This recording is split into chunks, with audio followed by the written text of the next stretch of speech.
Good evening, friends, and welcome to the second day of Atmanirbhar Bharat Summit organized by Rishihod University and the Rashram School of Public Leadership. Yesterday, we had a fascinating set of sessions from history of India's economic Atmanirbharta to the modern day challenges to nation building, and then later we saw how we as the youth of the country can come together to work on technology and entrepreneurship. Today, we have a very interesting group of speakers with us, ranging from art and culture to fashion design to governance in politics and to venture funding. To begin this session today, I request our moderator for the first session, Soumya. Soumya is the co-founder and CEO of iGen Plus, an alternate learning platform for teenagers. She has represented India at multiple multilateral platforms such as the G20 Youth Summit in Japan.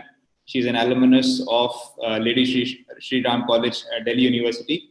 And on this session on soft power, I want to mention that as my wife, she also exerts a lot of soft power on me. So I hope we can extract some useful information from this session. Soumya, over to you.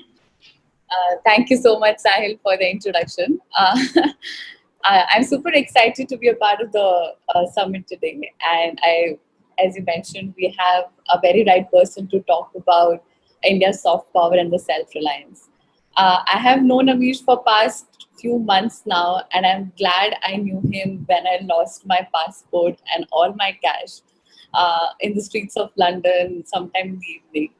And his team, and obviously the Indian embassy, and he himself helped us a lot, me and my mother-in-law who were there, lost in the streets, to get the passport, to go back to our hotel.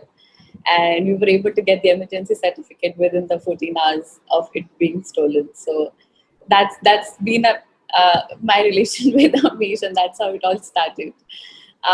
Also at iGen Plus in the January of this year, before the COVID hit us hard, we got an opportunity to partner with Nehru Center to conduct a program there in London.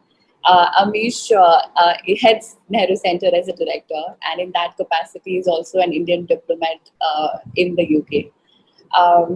But most of us rightfully knows him as an author. And if to give a brief of his work, Amish has written 8 books and have sold over 5.5 million copies in the Indian subcontinent since 2010, which is like population of most of the countries of this world. His first trilogy on Shiva was the fastest selling book series in Indian publishing history, and I read it in the first year of my college. While the Ramchandra series was the second fastest selling book series in Indian publishing history. Apart from the books that he writes in English, his book they have also been translated in many Indian languages like Telugu, Tamil, Hindi, Gujarati, Assamese, and also a lot of foreign languages like Spanish, Portuguese, Indonesian, and definitely Amish is ranked as the top 100 celebrities in India by Forbes India, and is also listed as the most 50 most powerful Indians by India Today in 2019. So we are so glad to have you here, Amish. Thank you so much for taking out time out of a busy schedule and sharing your thoughts with us. Coming to the topic, I would want to start with a very basic but maybe not so simple question. But according to you, what do you think is the biggest strength that India has, and what it can contribute to the world when we talk in regards to soft power? Thank you so much for a very kind introduction, Soumya. And it's unfortunate that we got to know each other at a difficult time in your life, but I'm glad it was all sorted out. I think one of our greatest strengths, which there was a point of time when it was seen as a weakness, but I believe it's actually one of our greatest strengths, is our population, our people. Often we Indians ourselves don't realize that we are not an ordinary country. We are more a continent than a country. Right? There are more people in India then all of North America, all of Europe, all of Middle East combined. We have more languages in India than all those regions combined. We have more cuisines in India than all those regions combined. So often I find this, Western journalists or journalists across the world comparing India to a country which is two countries that are smaller than Indian states, right? And then trying to draw lessons from that. I'm like, it's ridiculous. It's like comparing Microsoft to your local IT service agency. There's no comparison, right? The only country perhaps that our data could be compared with is China. India has to be compared to either entire regions, or their data has to be reduced to per capita and our data also to per capita. That's the only way comparisons are possible. So that's the first thing, the sheer scale of our country. And the second thing is that we are, outside of China and to an extent Japan, the only civilizational state in the world. Most others are nation states. Their roots go back to the Westphalian era, which is just 350 years old. Those nation states, they are political creations. A civilizational state is a state which represents an entire civilization, right? Like there is no state which represents the Greco-Roman civilization, right? The Greco-Roman civilization could be represented perhaps by the nation state of Greece, perhaps also by the nation state of Italy, perhaps also by the nation state of Libya, because remember, the Greco-Roman civilization was not a European civilization, it was actually a Mediterranean civilization. So I'm just taking you in all these sidelights to know how complex it is and how much smaller a nation state is to a civilization. India is that rare state which represents a civilization. Only China and Japan to an extent can lay claim to that. And we are the oldest surviving civilization in the world. The only pre-Bronze Age civilization that is still a living culture. China is not a pre-Bronze Age civilization. It's 2,500 at max 3,000 years old.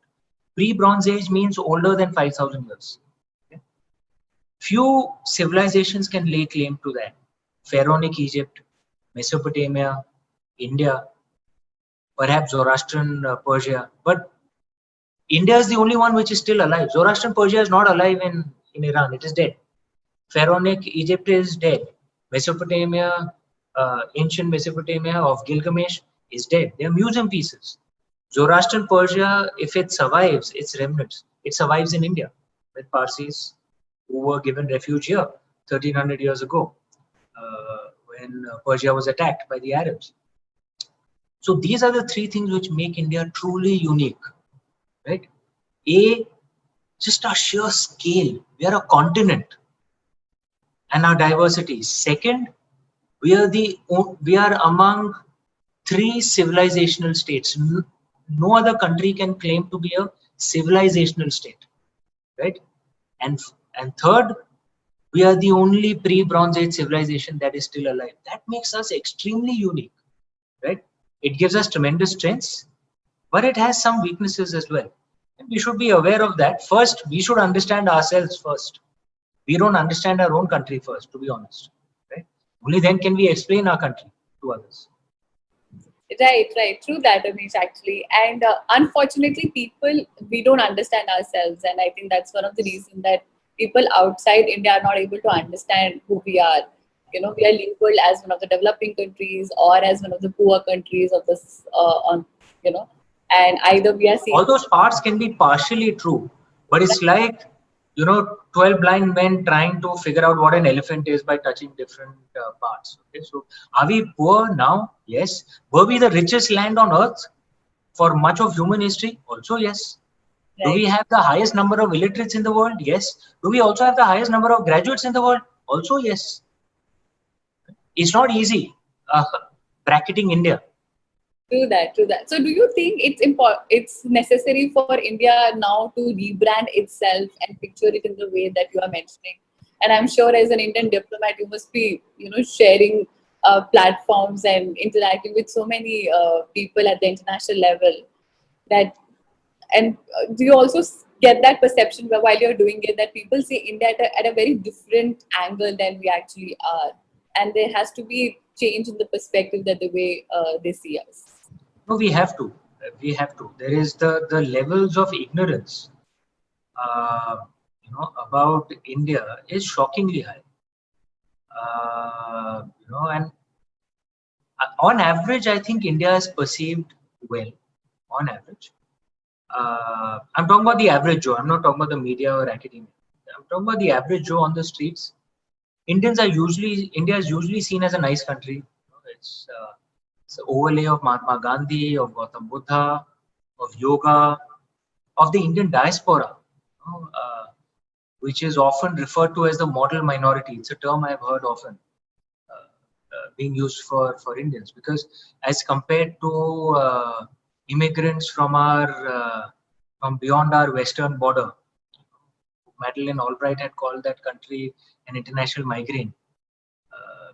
Immigrants from that country are usually, responsible for a lot of crimes, whereas Indians are not. Our crime rates are low on average. As a community, I'm saying outside the diaspora, our education levels are high. On average, our incomes are higher than the native, populations. There is a perception that we are a little parochial. That perception is there, that we like to just hang around with ourselves. We may not engage so much, which is perhaps a valid criticism. That we like to eat only our own food. Largely, we like to hang around ourselves, but we don't cause trouble.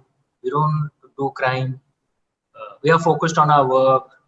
We are focused on education. We pay our taxes. So we are seen positively. Now that obviously cascades down to a general image of India being positive. But we are not very well, we are not understood very well. So in like my engagements with Western journalists and academia make me realize that many of the Western journalists engage only with a few people in a few Lutyens Delhi clubs, and they think that gives them an understanding of India, which is a bit like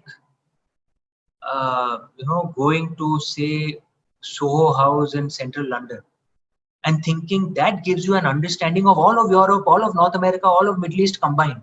It's as ridiculous as that. Right? So the levels of understanding of the real India is so poor. And I don't blame them for, we Indians often perceive it as a bias from the Western media. I won't say it's a bias. I would say it's ignorance. They genuinely have no idea about the real India, because even the people they engage with in India, those who are from the anglicized elite, the Indian anglicized elite, frankly, the real India is a foreign country for the Indian anglicized elite as well. People who are from the Indian anglicized elite are more comfortable in London, frankly, than in Jabalpur or in Tirupur. Let's be honest. And that's the only engagement that Westerners have of India. So obviously they have very, very little understanding of the real India. So, well, the task is up to us then to educate them.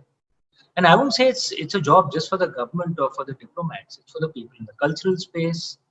It's for the people in the academic space, people such as you, what you guys are doing with your seminars, all of us. We have to explain India. But the first step in that is we ourselves have to understand India. Right, definitely. So, so you said that Indian diaspora generally has a certain nature which shows us, which is positively, largely positively. So, do you think there is any cultural reason behind it that we behave in a very particular manner when we go out of India? Of course, there is. Of course, there is. For anyone to these things that I think it's a very reductionist Marxist approach. I'm that culture means nothing. That just it's nihilistic, burn everything from the past, and everything is only about class warfare. That's not the way the real world works. Culture informs us, but the land that we're living in also impacts us. So it's a mix of both. Right?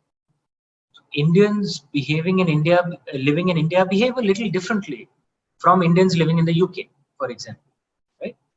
But you can clearly see the commonalities also, right? Any Indian, if I invite an Indian from the UK to my home, he'll come to the door and he'll take off his shoes, right? Now, this is all, it's just like ingrained, right? Whereas a Westerner, even if he comes into India, will not be sure. Right? Now, I'm giving a very silly example, but but there are various things which is just our obsession with education. So many Indian parents, and I say across religious groups, across communities, across language groups, parents' obsession with education. Right? So many parents are willing to spend practically their entire salary on the education of their children. Now, this is a very Indian trait. It's not necessarily so in other parts of the world. You'll find in other parts of the world, poor parents will spend more on the shoes of their child rather than education. Education is often given up on. The Indian obsession with education is a part of our culture. There are various things like this. I'm not saying this is the only thing that impacts Indian behavior. Of course, there are other things, but our culture is a very important part as well. Why is it that that the Pakistani diaspora is not seen positive? Okay, normally in most countries, and I don't think it's a Hindu-Muslim thing, because you'll see Muslim Indians behave qualitatively differently from Pakistani tradition. So there's something in our culture where we Indians have remained rooted. Perhaps the Pakistani state as a state itself is confused. They don't know, are they Indian? Are they descendants of the Turkic invaders, which obviously they're not. You see these days they try and claim they're descendants of Mahmud Ghazni and Alauddin Khilji. There are Pakistani leaders who claim that, and it's almost laughable because we don't need a genetic test. Look in the mirror, man. Do you look Turkic? But sadly that state is a little confused, right? Their cultural, their roots, their mythology itself is confused. They don't know who they are, right? And which then reflects in how the state ends up behaving. Whereas Indians, I'm not saying we're as clear as we should be, but we are relatively clearer. And then this impacts in the way we behave. Right. I think our culture also impacted the way our COVID death rate because of COVID is so low. That's what my hypothesis is. Obviously government policies and all the medical scientists have done their research and have contributed to that number. But the fact that most of us sorry, if I may cut in, I would agree with you, and I would say two things. Yeah. Think of this. This was pointed out to me by a doctor in Mumbai. My elder brother had unfortunately contracted COVID in Mumbai. My elder brother and Bhabi, and he was in hospital, and now he's recovered. Back, Bhabi, didn't really feel anything. In our family, all the women have strong immune systems, and the men are a little weak. So, but the doctor pointed out something interesting. That have you noticed? We keep being told that pandemics tend to arise in countries which have congested living, where there's lack of hygiene. But have you noticed in the last 150 years, despite India being very poor for most of that time, not one global pandemic has risen in India.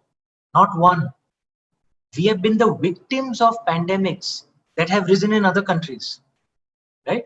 Like the coronavirus arose in China, Spanish flu, either in Spain or some say other parts of Europe, but it emerged out there, right? 200 years ago, avian flu. None of these pandemics emerged in India, right? Why is that? It's worth researching. Is there something in our lifestyle, in our habits? Is there something in our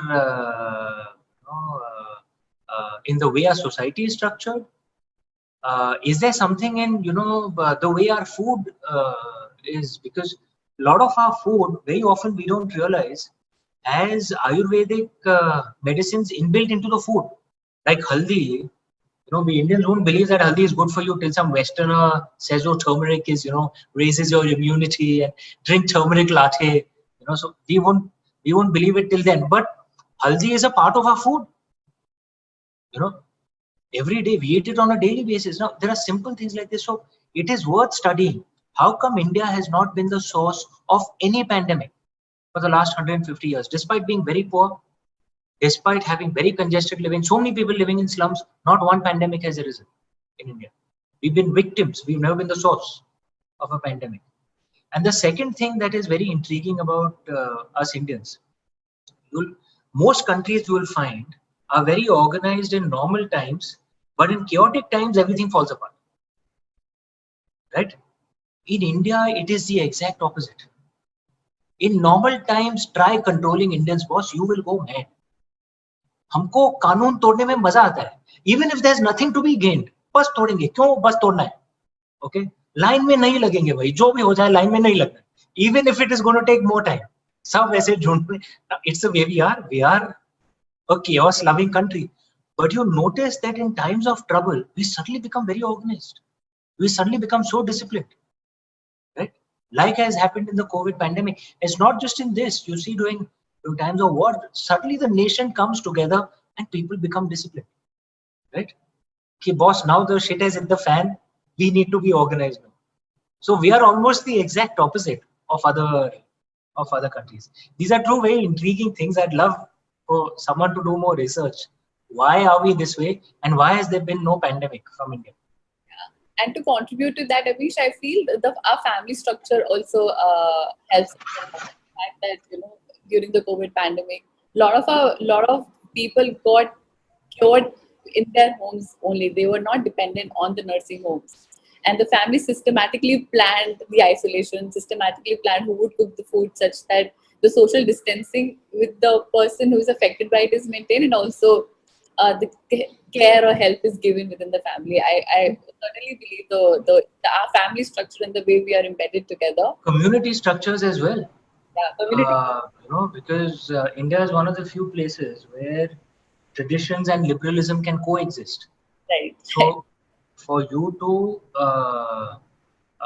in many parts of the world, West, Middle East, everywhere, this dichotomy is presented that if you want to be liberal, you have to destroy traditions, or if you love traditions, you have to give up liberalism. Matlab women's rights, LGBT rights, bhul jao. Right. Or if you want to respect women's rights, LGBT rights, you have to destroy all traditions, become nihilistic, become Marxist. Right? India is one of the rare places where you can have both, right? Because our traditions themselves are deeply liberal. I don't have to question traditions to fight for women's rights. I can quote the Vedas to fight for women's rights. Right? I can quote the Puranas to fight for LGBT rights. So, and traditions are important because they keep communities together. In the West, for example, there's an epidemic of loneliness. We actually had a minister for loneliness in the UK. It was that bad a situation. Whereas in India, the problem will not be loneliness. The problem is people don't leave you alone. Right? Everyone, there's a downside to it because everyone will interfere in your life. Arey shaadi kyun nahi ki? Shaadi kiya to bacche kyun nahi hue? Some random stranger will come and ask you also. क्यों नहीं बच्चे हुए? अच्छा, I know good. अरे तेरे को क्या लेना देना है बस? Right. But this is the way India is. But there's a plus side to it as well. That you're never alone, which means community structures, family structures support you at a time of crisis like this.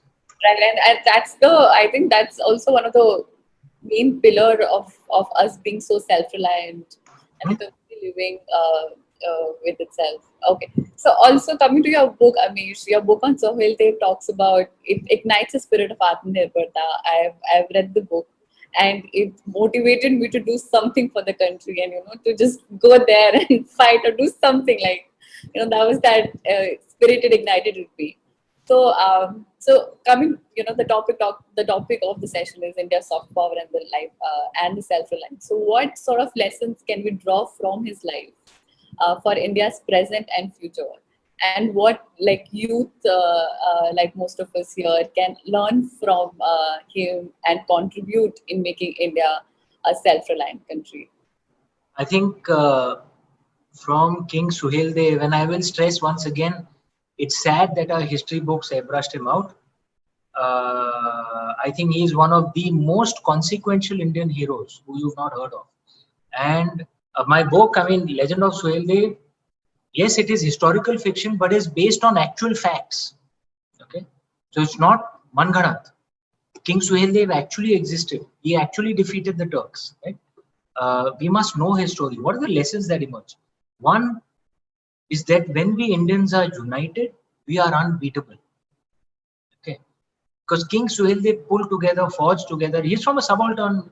He was from a subaltern Hindu caste. Okay, but he forged together an army of Hindus of all castes, of Indian Muslims, of Buddhists, and defeated the most brutal foreign invaders that the world has ever seen. Okay, so it's the strength of unity. Okay, that is something that we must learn and imbibe. And today, it's even more critical that we learn this lesson because there is a foreign invader. There is a foreign country that's trying to invade us. We must be united. All 1.39 billion of us. We must be united. That's the first lesson. The second lesson, King Suheldev had an attitude that Shate Shatyam Samachare. That dusht ke saath dushtata hi karni chahiye. So fighting in the Lord Krishna way. Right? That with people who follow duties, who are ethical, we will be ethical. Right? But if you're going to break the rules to hurt me, I will break the rules to hurt you even more. Okay? If you're going to slap me on one cheek, I will not turn the other cheek, I will box you. Okay? That has to be our attitude. Right? That we have the oldest pacifist traditions in the world. Jainism is the oldest pacifist tradition in the world. It's an Indian tradition. But we also have an attitude that when we have to fight, then we have to fight. So our attitude is like we will try our best to avoid a fight, right? Because we know that it's harmful to all. But if you're going to force a fight on us, then boss, we will fight hard. And we have been fighting hard against foreign invaders for 1,000 years, which is why we are still alive. Our ancestors were the only ones who managed to keep alive that which is most precious, their way of life. Every other pre-Bronze Age pagan culture, their ancestors surrendered. After battles and battles and battles, they surrendered. That's why they are not alive. Our ancestors never surrendered. That's one of the things we have to learn from King Suheldev. We're a tough, gritty people who will fight when we have to fight. Sometimes we forget that. We have become perhaps a little, we have a self-image that we are very pacifist. No, we are not. Right? Let me put it this way, that we never sent an army outside the Indian subcontinent to conquer someone else, outside of Raja Chola. Right? He had his reasons too. But if you come to our land, we will fight, boss. And we will fight for 1,000 years. Anyone who thinks he can conquer us easily, he has no idea. We will keep on fighting.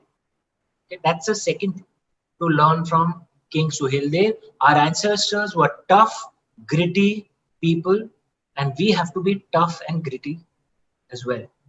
And the third thing, there's a speech King Suheldev makes at the end. That a land is not built by those who hate it. It is built on the shoulders of those who love it. Right? That doesn't mean that we will not criticize the things that deserve to be criticized. Of course we will. Right? But we criticize from a position of love because we want our land to improve, not from a position of hatred. Right? And that is King Suheldev says, as Lord Shiva is our witness, we Indians will never stop loving our land. That has to be a spirit we must imbibe. Right.